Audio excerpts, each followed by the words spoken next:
Once again, leading off today's video by saying thank you to everyone who has joined us over at the Patreon channel. Would you like to know how to crush your enemies just by using the power of the mind? Just by understanding what's going on in their head before they even do? Join us. It's only $1. Even less if you sign up for an entire year at the lowest possible allowable level on Patreon, and within the first 90 days, fully refundable. At the end of this video, I'm going to show you a clip that's going to prove this beyond a shadow of a doubt. The command of the mind, understanding psychological operations, will destroy the leftists. It's already happening right now, and they're terrified. Soaring gas prices put California Democrats in a bind. Wow, imagine that. Choices having consequences.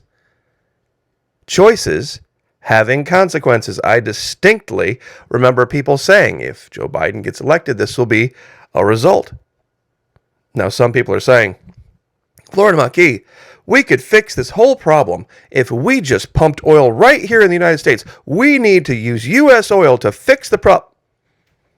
There's no such thing as U.S. oil. There is no such thing as U.S. oil. There are oil companies that choose to pull oil out of the ground within the continental United States, but it belongs to them. It doesn't belong to you. And even if they started pumping oil again, there's no guarantee that prices would go down, because they, as capitalists, have the right to sell it to whomever they choose, whoever the highest bidders might be. They have no compunction to help bring the cost of gasoline down for the American people. There used to be that. There did. From 1975 to 2015, there was a law that Obama repealed that stated that all oil that was pulled out of the ground here in the United States had to go to U.S. sources first. But back in 2015, that got repealed. Big Oil was able to strong-arm Obama into doing that in exchange for all of these lavish, nonsense, garbage, wind power, solar power credits and all this.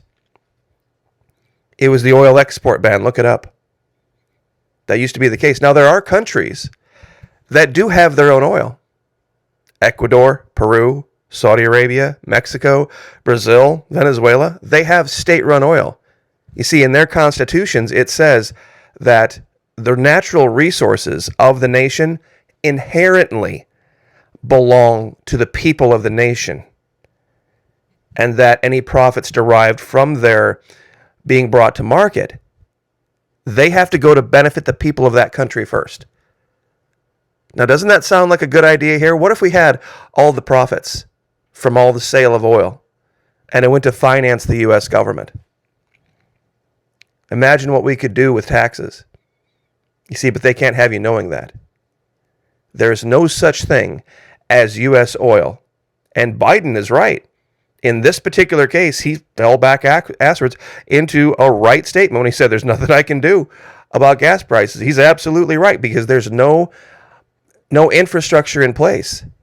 He doesn't control those companies. Capitalism confirmed. Brazil, for example, he wants their state-run oil corporation to end their global fuel parity policy. Now, what is this policy? They had a policy in Brazil because the revenue from oil goes to fund the government. They can't allow the price to drop too low. If it drops too low, then that could directly negatively affect the people of the country. They try as much as they can to keep prices on par, parity policy, with prices around the globe so that it doesn't give an unfair advantage to other countries, but they have to keep it at a certain level. Now, here on the other end, where it's getting way too high and it starts to become a burden on the people of Brazil, they want to try to institute something that keeps the prices where they can still fund the government, but not so much that it destroys the economy. But once again, Brazil has control of its own natural resources. So does Mexico. So do many countries. And of course, why is gas going through the roof? Western cancel culture has gone nuclear, targeting an entire country. And this actually ties in to the whole nonsense with pirate cryptocurrency. Everything Russia, no matter what it is being targeted. Everything Russia, no matter whether it's Russian roulette, whether it's beef stroganoff, or whether it's anything that Marushka dolls, whatever. Anybody who doesn't come out and vociferously support Ukraine is going to be the victim of cancel culture. Now, you Bitcoin pirates, I need you to answer a question for my audience, please, because we must be dumb. How is it that anyone even knows the difference between a Russian Bitcoin wallet and an American Bitcoin wallet? I thought it was ubiquitous. I thought it was anonymous. I thought it was something where it was out of the reach of government control, where they can't tell what's going on. How would they know which one is a Russian one and which one is, say, from Brazil or from Mexico or from China or from any other country? How do they know which particular Bitcoin wallets to sanction and or seize? You see, there was a memo that got leaked recently about an executive order that President Joe Biden is going to release later this week, talking about how Washington, D.C. is going to take the reins of the crypto paradigm and support responsible development of cryptocurrencies, meaning they're going to be the final arbiter and approver of anything crypto. And strangely enough, there was a little bump in the price. It went from $37,998 to what is it now? $42. Based on the report that the U.S. government was going to take control of crypto. But wait a minute, isn't that kind of counterintuitive? Well, it's not, because right now, Bitcoin is controlled by institutional investors. It's not controlled by people. It's not the people's currency. There's nobody taking Bitcoin and going out and buying gas with it. Nobody taking Bitcoin out and going and buying groceries with it. It is controlled almost 100% now by institutional investors. It is just a legalized Ponzi scheme at this point. 2 years ago, Russia banned people taking cash and putting it directly into crypto, meaning it had to go through the bank first. They passed a law in Russia that said you must take your cash, whatever it is, put it into the bank account first, and then from there you can transfer it into a wallet, but not directly. And this is what's going to happen here in the U.S. now. Bitcoin tops 41K after Janet Yellen's crypto statement inadvertently published early. The impending crypto order is positive and supports responsible innovation. 9 March 2022. Leak reveals Biden's crypto plan, sending the price of Bitcoin, Ethereum, blah, blah, blah, blah, blah, blah. Please tell us, Crypto Pirate, how does this jive with your whole, it's not controllable by the U.S. government. They can't do anything. You're anonymous and you can do whatever you want. Really? Really? We're going to cover this in another video, how they have named an ancient vampire cephalopod from 330 million years ago after Joe Biden, and why. But here's the big question. And ladies, back me up on this. Just how effing stupid exactly are your men? Crypto guys. This was a great line from the series Black Sails. This is one of the girls that worked in the brothel at the inn in the series Black Sails. And they had a big, heavy dose of how dumb men can be when they operate emotionally. Now, as promised at the beginning of the video, Florida's Don't Say Gay bill. There is a psychological operation running here that is literally 101, absolutely basic level that nobody has called out. Unless you have been part of the training over at the Florida Maquis Patreon channel. And many people have already called it out. What is it? It's a straw man guide. It's simple. Ignore the real argument. Create a pretend argument, one that'll really make people angry, and then defeat the pretend argument that's making everybody angry, and then claim victory over the real argument.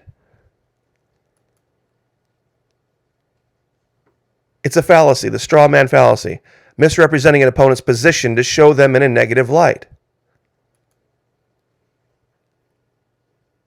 Some people are scratching their heads about the guy in charge of Disney right now because he's not coming out on the side of the woke mafia, the woke mob.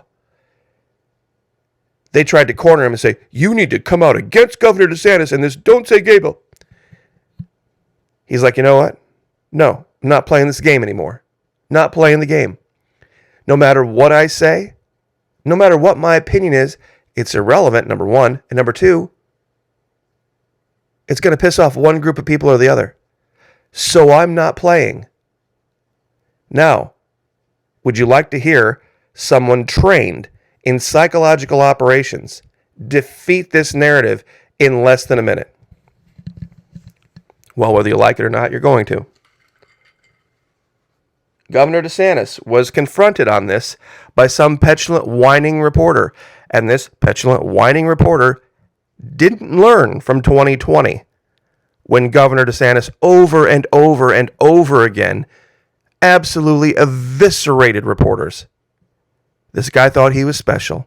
This guy thought he was smart. He thought because he had the woke mob on his side that he was going to win. Well, guess what? Not today. Let me get the microphone set here and prepare to be amazed.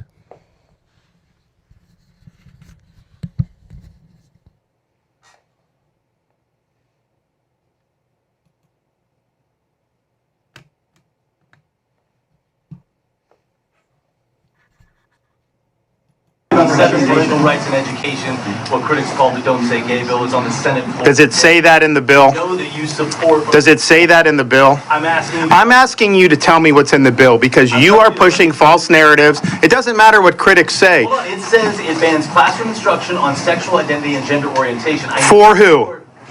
For grades pre-K through 3. So 5-year-olds, 6-year-olds, 7-year-olds. And the idea that you wouldn't be honest about that and tell people what it actually says, it's why people don't trust people like you, because you peddle false narratives. And so we disabuse you of those narratives.